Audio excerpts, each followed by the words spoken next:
Guys, jadi kita lanjut lagi ya. Ini mau koreksi, ini tadi bukan tuberositas, tapi ini tuber ischiadicum. Udah sih, ini aja, ini udah semua untuk bagian belakang. Sekarang kita lanjut ke gambar berikutnya. Nah, ini lebih enak untuk dilihat. Pertama, kita lihat di tengah ini ada ini kan udah tadi ya, Crista iliaca kan ya. Ya kan, ini udah.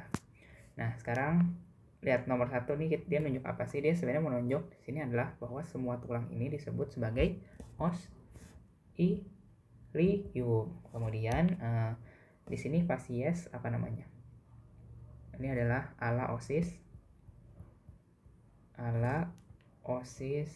ilium. Ala osis ilium atau ala ya pokoknya ala osis ilium. Nah, kemudian setelah ala osis ilium, lihat nggak di samping sebelah sini itu ada ala osis ilium tuh dia nunjuk semuanya ini. Nah, kalau misalnya dia nunjuk ini namanya fossa iliaca. Dia kalau nunjuk ini fossa iliaca. Kenapa dia namanya fossa? Karena kalau kita lihat dia bentuknya kayak piring gitu, kayak kawah. Nah, itu namanya kayak mangkok. Nah, itu namanya disebut fossa. Kan tadi semua ini ala osis ilium, nih fossa iliaca. Nah, terus ini bagian ini namanya apa dong? Ini adalah tuberositas. Tuberositas apa? Tuberositas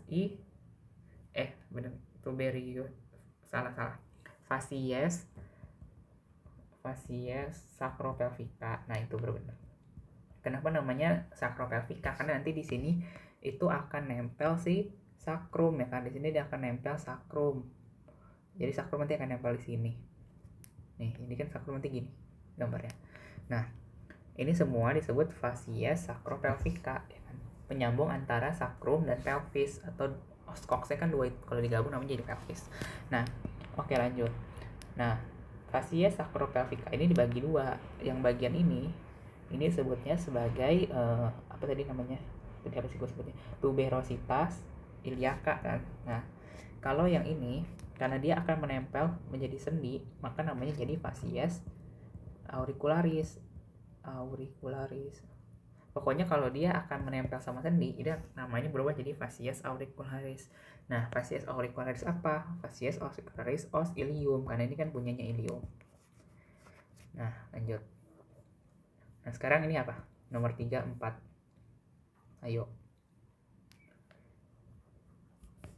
Ini adalah spina iliaca posterior superior. Ini spina iliaca posterior inferior. Tahu dari mana? Karena kan sacrum di belakang, jadi pasti dia posterior, gitu aja sih. Nah, ini kalau ini berarti ini sias kan? Kalau ini ya.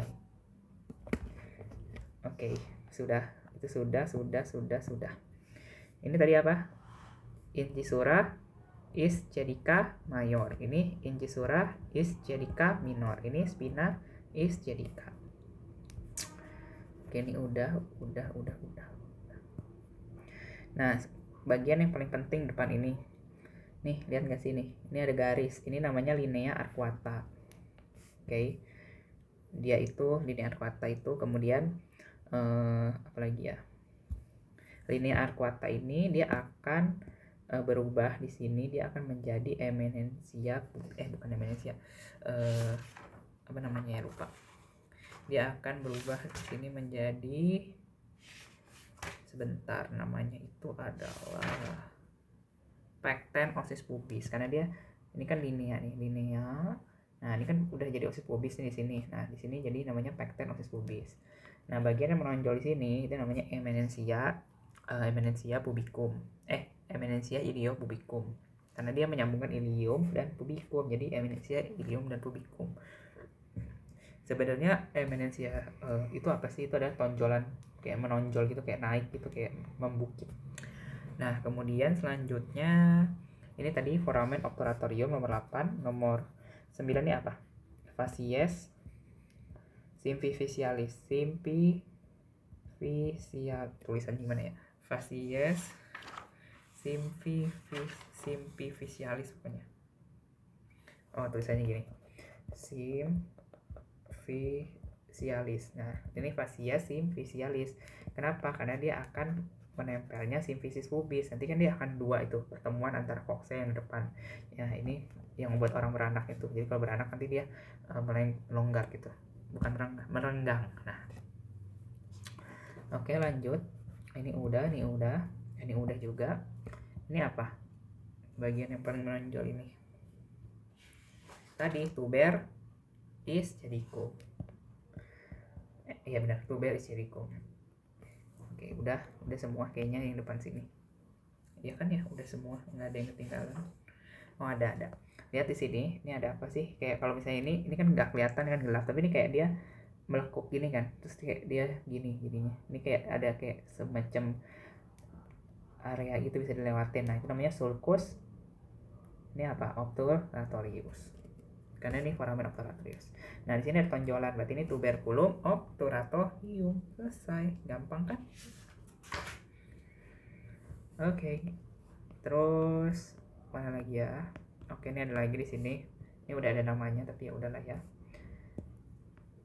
Nah, di sini bisa lihat ya nomor 14 yang tadi aku bilang pectenosis pubis ya kan, dari linea arcuata dia kalau udah masuk ke pubis jadi pectenosis pubis. Nah, di sini nomor 7 ini adalah si ramus superior osis pubis. Ini ramus superior, ini ramus inferior ya kan. Ini punya osis pubis. Nah, kalau punya osis sciaticum di sini baginya. Gimana sih? Pokoknya di sini lah ya. Ini ramus superior ischiadicum, yang ini ramus inferior dari ischiadicum. Ya. Kemudian selanjutnya ini udah, fossa iliaca juga udah, tuberositas iliaca juga udah tadi, fascias auricularis juga udah, sulcus paraglenoidalis. Ini aku nggak tahu, baru pertama kali dengar. Kemudian nomor 6 eminensia. Nah ini tadi yang aku bilang dia menonjol gitu, dia agak menonjol, namanya eminensia. Kemudian ada ramus superior osis pubis, udah, nih udah. Ramus osis ischii nomor 9 yang tengah-tengah sini, ini ramus osis ischii, tapi ini ramus yang tadi yang inferior. Nah ini yang di atas ini yang superior, tapi kalau mau disebut semuanya ya benar sih ramus osis ischii. Kemudian nomor 10 itu corpus osis ilium. Nah di sini benar nih corpus osis ilium ya kan, corpus itu kan badan corpus badan. Kemudian corpus osis ischii nomor 11, mana sih nomor 11? Nah, dah. Ya pokoknya itulah ya. Pokoknya bagian-bagian tubuhnya itu namanya corpus. Kemudian nomor 13 itu tuberculum pubicum. Tuberculum pubicum. Oh, udah ini tuberculum pubicum. Kemudian pectenosis pubis udah, crista pubica. Crista pubica nomor 15. Nih, ini kayak nonjol gitu. Tajam namanya crista. Ini kan tadi crista iliaca. Nah, di sini crista pubica. Ini nih. Kemudian fascia symphyficialis udah tadi. Oke, sudah untuk os oxe. Gampang bukan? Kita nanti lanjut lagi ke os femur. Ini lebih gampang.